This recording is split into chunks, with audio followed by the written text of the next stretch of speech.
Joining us now is Dr. Craig Spencer, Director of Global Health and Emergency Medicine at New York Presbyterian Columbia Hospital. Dr. Spencer, thank you once again for joining us here on CNBC. Is the idea that because probably only the very sick will receive this treatment, it may skew the results, and so we may not actually know if this is an effective treatment, or is it something else?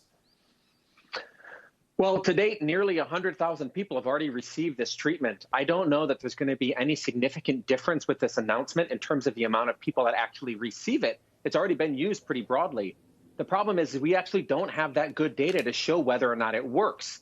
It's been used as part of an expanded use program, but as you said, we don't have good randomized clinical trials to know whether it's safe and effective.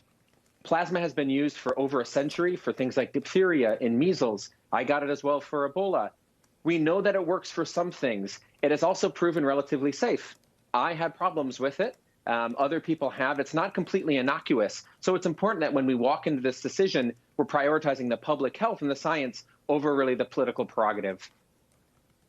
Yeah, and I want to ask you a separate question, Doctor, before Sarah jumps in, because I know how this is going to sort of gain steam, you know, on social media and the media. This Hong Kong reinfection, a gentleman apparently was reinfected with COVID. It's kind of what we all feared.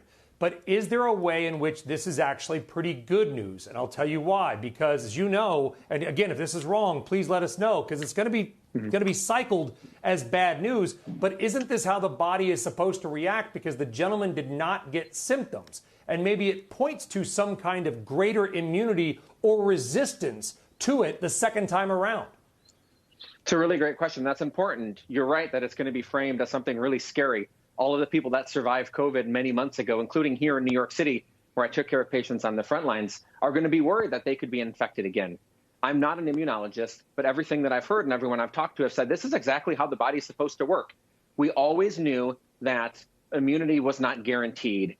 Previous SARS virus, previous coronaviruses have shown that there may be 3, 6, maybe 12 months of protection. What this shows in this case was that the gentleman that was infected and then 4 months later became infected again with a different variant of the virus.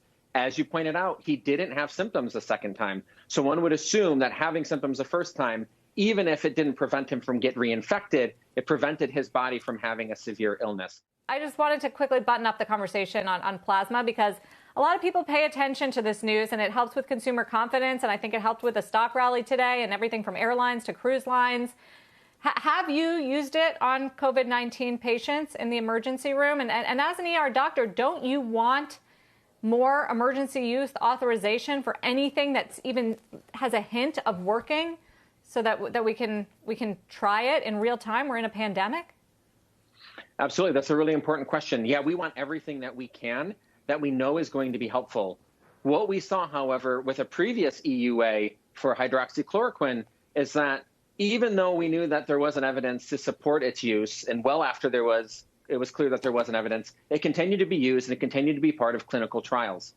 What that does is it eats up attention and eats up research from other medications and other therapeutics that could use that at the exact same time, that could be studied. So yes, we want access to everything we can that works, but we can't just hope and make pronouncements and announcements about things and hope that they're going to work. We need good, solid, strong scientific data based on things like randomized control studies before we go ahead and make declarations about this really being a game changer. Yeah, waiting on those late stage Dr. studies Craig for Spencer, the a real pleasure monoclonal to have you antibodies on. in Thank you. particular. Thank you. Thank you.